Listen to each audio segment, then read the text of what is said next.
Afternoon, Adrian Engine Carbon Clean. We're in Wellingborough this afternoon and we've got a Vauxhall Astra 1.9 diesel. This is a 2007, it's on 133,000. Now this one, the owner had issue with some white and black smoke. He's had the EGR replaced, now he's just got a bit of black smoke.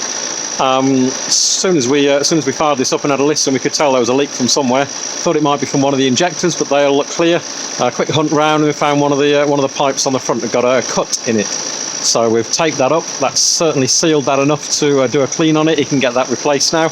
Otherwise, there is an underlying vibration from somewhere. Doesn't sound that kind of screechy metallic kind of noise.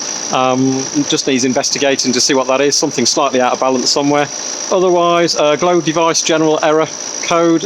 Needs a new glow plug relay control box. Coolant's lovely and warm on this one, so no need for a thermostat on this one.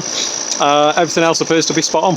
So just a case of now we've got that pipe patched up, get that replaced, get the carbon out of the system that would have been leaking through because it was over fueling, creating all that black smoke, chucking a load of black around the system.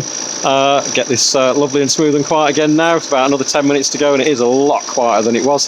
Get this back out on the road, new pipe, and then get that vibration investigated and should be good to go.